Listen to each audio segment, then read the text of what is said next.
এখন ঘরেই বানিয়ে ফেলুন চিকেনের দুর্দান্ত স্বাদের এই রেসিপিটা। বানানো খুব সহজ। প্রথমে আগে চিকেনটা ম্যারিনেট করে দিতে হবে।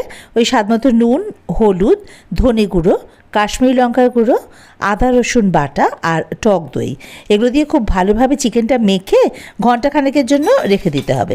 একটা ভাজা মশলা তৈরি করে নিতে হবে। ধনে, জিরে, মৌরি, গোটা গরম মশলা এসব ভেজে মশলা তৈরি করে নিতে হবে।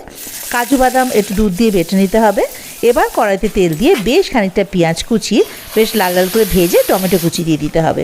টমেটোটা একটু নরম হয়ে গেলে ওই ম্যারিনেট করা চিকেনটা দিয়ে দিতে হবে। ভালোভাবে নাড়াচাড়া করে দিয়ে দিতে হবে স্বাদমতো নুন, মিষ্টি, ভাজা মশলা গুঁড়ো আর কাজু বাটাটা। আবারও ভালো করে মিশিয়ে ঢাকা দিয়ে রাখতে হবে যতক্ষণে চিকেনটা নরম হয়ে যাচ্ছে। চিকেন নরম হয়ে গেলে ওপর থেকে ক্রিম, আরও একটু ভাজা মশলা গুঁড়ো আর কসুরি মেথি ছড়িয়ে ভালোভাবে নেড়ে ছেড়ে নিলেই ব্যাস রেডি আমাদের চিকেন মহারানি।